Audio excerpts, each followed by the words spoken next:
to everyone in the room who Dan is. Dan is a professor at University College London and has also previously been affiliated with Harvard and with also the Center for Global Development, and has been researching in general on a lot of these management and organizational issues related to the public sector.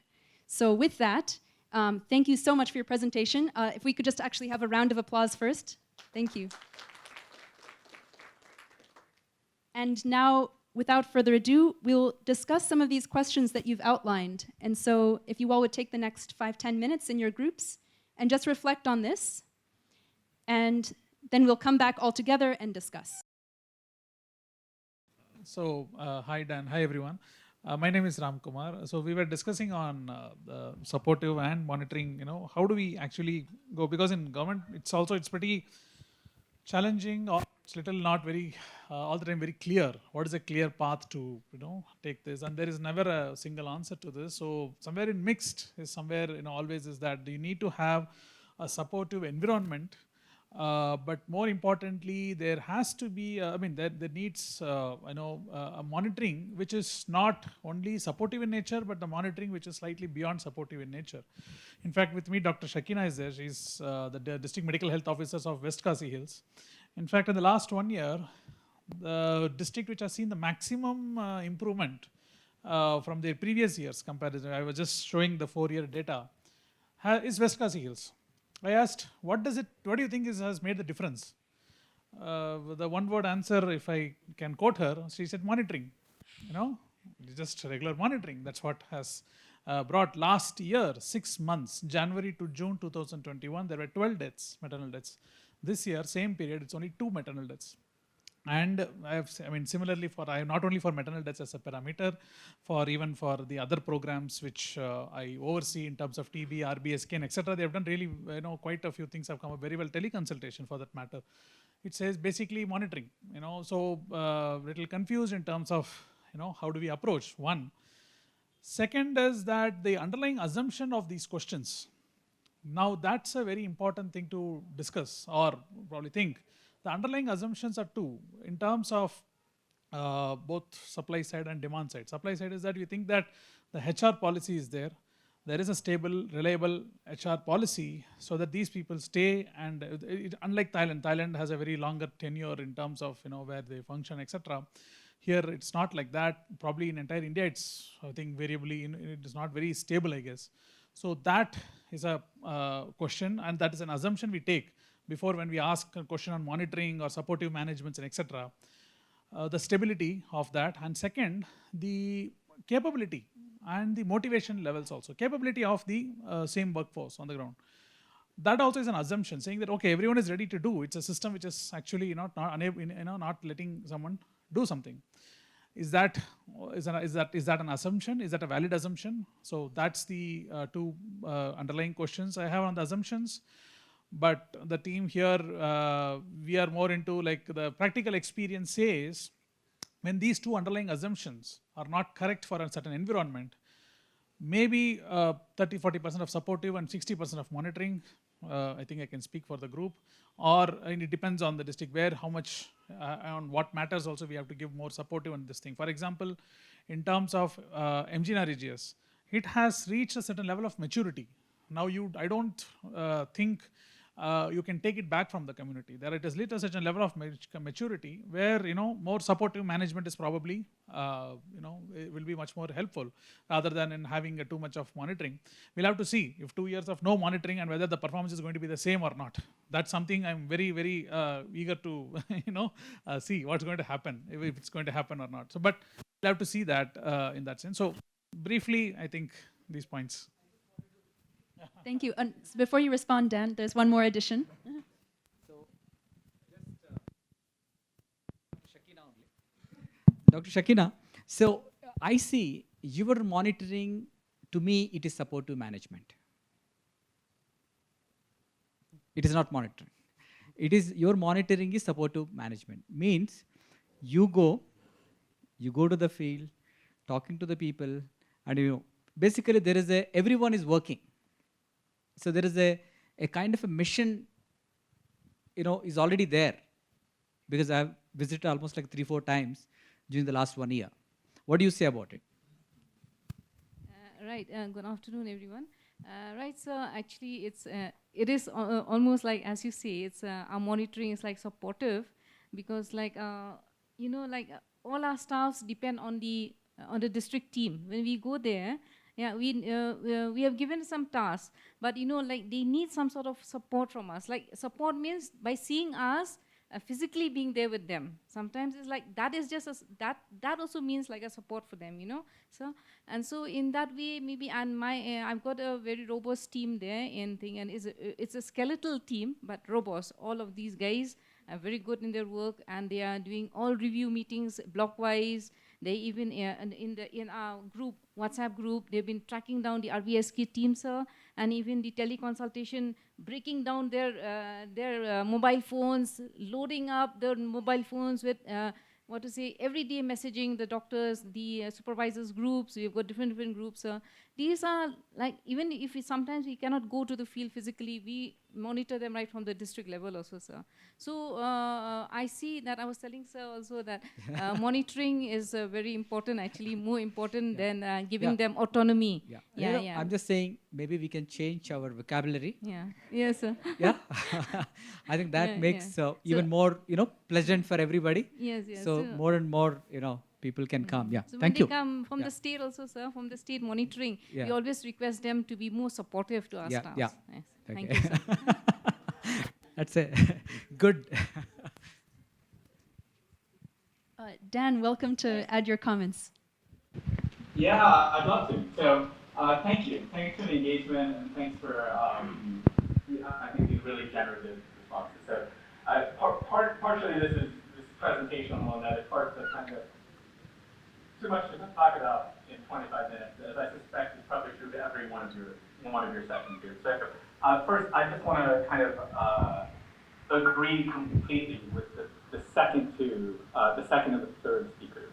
That is to say, when I talk about monitoring as a form of control and hierarchy, right, what I mean is monitoring that seeks to reward and punish, right? The existence of going out to the field, or the existence of communication between you and your staff, is indeed a critical element of being supportive, right? So if you're going out to the field and discussing what's working and what isn't, and how do we make it better, well, that's a monitoring visit in a kind of technical sense. But it's not monitoring as I mean it here, right? So it's being supportive. I agree completely with that way of thinking about it. So that said, to Mr. Kumar, your comments in the first bit, I think you are. So I couldn't agree. So I love the way you sort of concluded when you started talking about percentages, right? So I think you gave the example. Maybe here it should be 60% monitoring. Let's call it 60% hierarchical, 40% supportive, something like that, right? And I think that's the right way of thinking about it, in the sense that I don't mean to say that there's kind of an on-off switch, that you're either doing A or B, right? Most real-world systems will use a combination of tools. And the question is, when are we better off moving in a more supportive direction than we currently are at, right? And the answer to that, of course, is going to differ in every place, and it first has to start with a diagnosis of where are we, right? We can, of course, also have too much supportive management. That's also possible. I just think that's less frequently seen in the real world. So, to the story of monitoring, making performance better in West Tasmania. I think I would want to unpack a couple things. So the first question is to what we were just talking about. To what extent do we mean monitoring as a form of support, right? Showing up and talking about things, kind of building more of a sense of purpose and drive and support for what you do. It is possible that performance gets better because kind of like tight monitoring of people who were previously engaging in bad behavior. But there, I think there's a different kind of trade-off, which I could have given a presentation about. But I think there's and if we had more time together, I think it's worth its own sort of mini session, right? So, which is there's this trade-off between what's going to make performance at the bottom better, and what's going to improve performance kind of nearer to the top of the performance hierarchy, right? So, And to what you said about capability, I couldn't agree more. So I think one of the clearest cases for really tight management and control is when you do not have and cannot recruit people who have the capability to do the job, right? Or to do the job well. You want to tightly control people who don't have the ability to otherwise do the job. You want to control them as tightly as possible. But of course, we're never going to get the really exceptional performance that way. We're going to get rid of the bottom, and that could lead to marked performance improvement. But I would argue we're much less likely to be able to kind of motivate the top and to actually change system level performance that way in kind of, orders of magnitude, right? Like really big performance gains. And so, the question then becomes, how do we get good people in the door? And in that sense, the stability, actually, what you just said about the kind of rapid turnover is in my view good news, right? So in the sense that if people are turning over rapidly, then you have the ability to bring in different kinds of people, right? And in fact, sort of to the sort of setting you gave, right? So there's some really excellent work on community health workers in Uganda, which shows that the way you frame the job, right, and the managerial environment on the job of being a community health worker has a lot to do with what kinds of people join in the first place. And so if we change the nature of how the job is managed, of what we get to do, we might be able to bring in people for whom more supported management is appropriate. And we might get even larger performance gains. But I'm not suggesting that we throw away what we're doing and kind of start with a blank sheet. The question is based on where you are. So, to those percentages again, let's say we're at 30-70, hierarchical, support 30% support, 70% hierarchical, if you want to put it that way. What would it look like? What happens if we change it to 46, right? What happens if we introduce a little bit more? What's that going to do with both today's employees, and what's that going to do on a selection level, on who comes into the organization and who aims to be there? But I love these comments. I really appreciate the engagement and happy to talk now. Thank you very much, Dan. I think we'll allow one more comment and then we'll have to move to our next session. Yeah, okay, so one more comment, just a moment. Hi Dan, I'm Ramakrishna.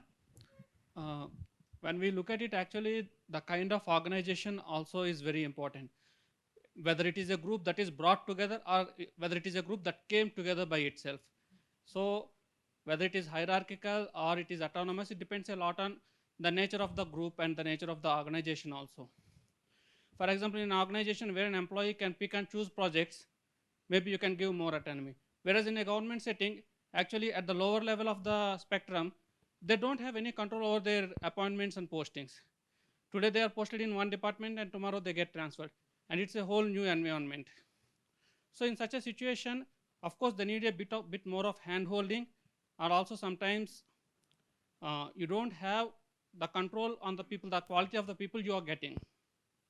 So when the manager who is working the people doesn't have any say in the recruitment decision, so the kind of communication and the kind of relationship depends on that.